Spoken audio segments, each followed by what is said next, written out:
आचार्य लयच कशी दिसतीये बघ. मग सगळं आपल्या प्लॅन नुसार व्हायला लागले ना आता. सच्ची. अगं तो टॅलेंट गेल्यापासून पार येड्यावानीच करायला लागला त्या भैया तर. अगं काय करावं काय कळणार झालंय त्याला. अरे टॅलेंट तो उसकी परछाई है परछाई. तो टॅलेंट का नाही त्याचं डोसकं आहे आणि आपण पार तेच चेचलंय. आता काय जास्त दिवस टिकत नसते ते घरात. हे बरं झालं. टॅलेंट नाही तर भैयाला कुरापती काढायला कोणी आयडिया देणार नाही. आणि मी काढलेल्या कुरापतींवर त्याला काही मार्ग सुचणार नाही. बसला असं आता कुठं तर डोसकं धरून. शिकले. सगळंच इंग्लिश मध्ये. कुठल्या कंपनीची कुठली फाईल हे बी कळा नाही. कशाला इंग्लिश मध्ये लिहितात, मराठीत लिहिलं काय होतं बरं. एक तर राष्ट्रभाषा पण नाही इंग्लिश.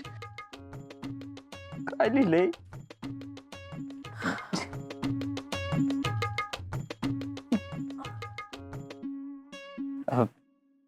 प्रेसिडेंट काय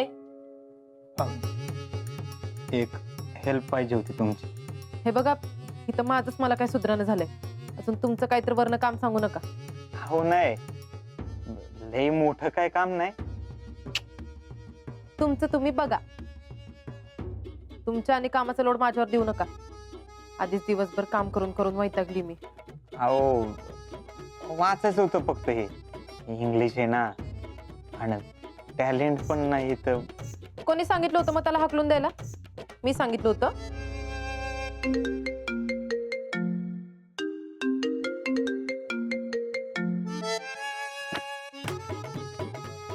त्या टॅलेंट शिवाय तर पान बी हलत नाही तुमचं. ते माहिती होतं ना, मग कशाला त्याला घराबाहेर हाकलायचं? आम्ही काय मुद्दाम नाही हाकललं त्याला. आमच्या पाठीमागं काय काय बोलत होतं आमच्याबद्दल, आणि ते पण त्या शीतल समोर. आमचा लहान भाऊ समजत होतो मी त्याला. पण काय केलं त्यानं? दगा. अहो पण मग एकदा विचारायचं तर होतं त्याला. नीट बोलायचं होतं त्याच्यासोबत जाऊन. तो असं का बोलला ते? आम्हाला त्याच्या संगत बोलायची अजिबात इच्छा सुद्धा नाही. कालपासून आम्हाला मेसेज करतोय, फोन करतोय. आम्ही त्याचा फोनही नाही उचलला आणि मेसेज बी नाही वाचले. एकदा काय या हर्षवर्धनच्या कोण डोक्यात गेलं की मग एका ठोक्यात गेलं. आता मला हे सगळं सांगत नका बसू. तुम्हाला काय करायचंय ते करा. हो, तुम्ही आमच्या मिसेस आहे, मग तुम्हाला सांगितलं पाहिजे ना.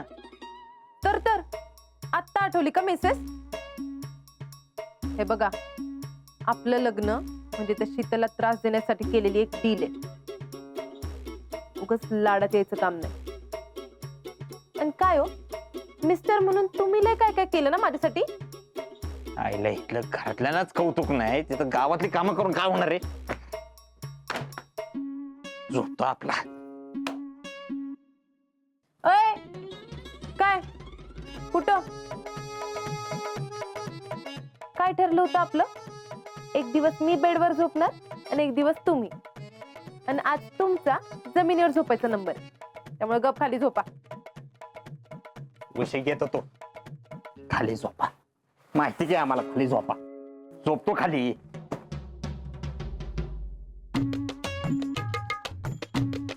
एवढंच घर, तिथं गाद्या पण नाहीत. डबल बेड तर विचारायलाच नको. मच्छर, त्यांच्याबद्दलही काय बोलायला नको. असं वाटतंय कधी या खोरड्यातनं जातोय बाहेर. झालं का? अजून काय तक्रार आहे तुमची? का? काय करणार आहात? काय करणार आहे म्हणजे? तुमची चांगली झोपायची व्यवस्था केली असती ना, चांगल्या बेडवर, नाही का? हे असं टोमण्यात बोलणं बंद करा. तर तुम्ही बोललेलं तेवढं चालतं. हे बघा, तुम्हाला इथं जर एवढाच त्रास होत असेल ना, तर तिकडे जा तुमच्या महालात राहायला. कोणी अडवलं नाही तुम्हाला. आम्हाला बी इथं राहायची हौस नाही आलेली. हे सगळं आम्ही कोणासाठी करतोय बरं? हे असलं सगळे ना तिकडे गावाला जाऊन ऐकवायचं. शीतलला त्रास देण्यासाठी आपण लग्न केलंय हे दोघांना बी चांगलंच माहिती. उगाच काहीतरी बडबड करू नका. झोपा गप आता. त्या शीतलीला फक्त मला एकट्याला त्रास द्यायचा नव्हता. जाऊ दे, तुमच्याशी बोलण्यात पण अर्थ नाही.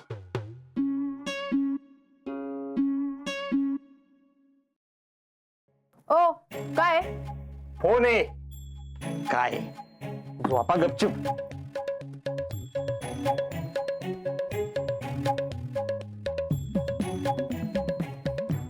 यांचं लईच लाड झाले. लायकीत वागवलं असतं म्हणजे असे बोललेच नसते मला ही. हिला हिच्या संग लग्न करूनच चुकलं माझं. हे असं एकत्र राहायची झंझट तर मागे लागली नसती. नसता ताप झालाय डोक्याला.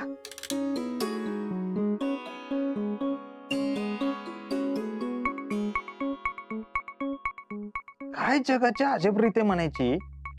ज्यांनी मनाविरुद्ध लग्न केले ते राहतात एकत्र, आणि ज्यांनी हौशेने केले ते एवढ्या लांब. खरंच त्या आचान शितली कसे काय राहतात काय माहिती. शितले, एवढं प्रेम माझ्यावर का नाही केलंस का?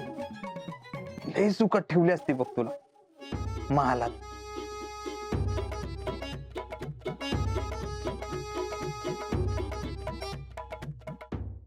हे महालय महाल ती पण संगम माहुलीला, आणि संगम माहुलीला लांब नाही, साताऱ्यातच असल्यासारखं आहे. सातारा माहुली कुठे लांब आहे? आणि एरियावी फ्लॅटचा एकदम मस्त आहे. आपण जर चौघांनी फ्लॅट घेतला एकदम आपल्याला स्वस्त मिळतोय. खरं बघ. त्यामुळे एक काम कर, तू तयार हो. आणि कसं आहे, परत पण आपल्याला सगळ्यांना एकत्र राहता येईल का नाही? हा? मी काय म्हणतोय, जर शेजारच्याला आपण राहायला असू ना, की सगळी घरातली पण एकमेकांना समजून घेतील ना. बरोबर. आणि आपण नसताना पण ती सगळी एकमेकांची काळजी घेतील. माझा ऐक तू, ह्याचं झालंय, ह्याचं पण झालंय, माझं पण झालंय. आमच्या तिघांचं फ्लॅट घ्यायचं पक्क झालंय बघ. तू चौथा आला का नाही, आमचा विषय खाल्लास. चौघांचा फ्लॅट लगेच बुक करून टाकू आपण. तू तयार हो, तू तयार हो फक्त. अरे तो काय नाही म्हणतोय, घेतोय तो बी. अरे तू काय मारतोस काय मला? अगोदरच घरात आईचं आणि बायकोचं पटत नाही. त्यात बायको मागे लागल्या चिंचणीवरनं कोरेगावला राहायला जाऊया म्हणून, आणि त्यात नवीन घराचं काढलं तर आई हाणणारच मला. आणि बायको बायको पण आणती वे. तसं नाही, म्हणजे बायको तिचं काय, तिला जर नवीन फ्लॅट पाहिजे असेल तर. आणि तिला फ्लॅट पाहिजे असेल काय करणार तू सांग. जो घेतोय फ्लॅट तू लोक ऐकून घे, हे बघ हिथं तर लोचे आहे. लग्न झालं की नाही, कारण आपण मधल्या मधलं माकड होतोय, नुसतं आयुष्यभर पळत राहायचं. तुझं लग्न झालेलं नाही ना, म्हणून तुला माहित नाही. आज्याला विचार काय होतंय ते.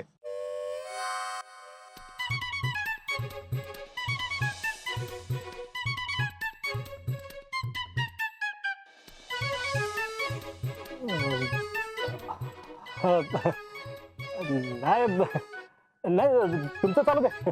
ऐक ना, हे मला सांग, आपल्या युनिट मध्ये तू सोडून दुसरं कोण आहे का सातारा? हो ना तयार? हे बघा बघा, हे बघा. घे, घे, घे, घे. बघा, मला काय मध्ये घेऊ नका बरं का. तुम्हाला चौथा मेंबर पाहिजे ना? हा पाहिजे. तर तुम्ही आज्याला काय घेत नाही तुम्ही? खरंच की आजा सातारचाच आहे. हा, हे आजा तू घे फ्लॅट. हे बघ, तू मी आणि आजा आपल्या चौघांचा पण घ्यायचा. हा, अहो, आजाला कशाला पाहिजे फ्लॅट बीट? आजा सगळ्यात सुखी माणूस आहे बघा. ते पण खरं आहे. हो, आजा सुखी माणूस आहे. मामाचं घर आहे, प्रेम करणारी सोन्यासारखी बायको आहे. आजाच्या डोक्याला कसली जगजगच नाही का आपल्यासारखी. हा, खरं आहे की राव. सुखी माणूस आहे आजा. ती बी आहेच. त्या बाबतीत लकी आहे मी. फक्त मामीने शीतल संघ जुळवून घ्यावं असं वाटत होतं, पण आता तो बी प्रश्न सुटलाय. आणि घरचे सगळे सुखात आहेत. आणि शीतल बी रमली आता घरात, त्यामुळे काय टेन्शन नाही.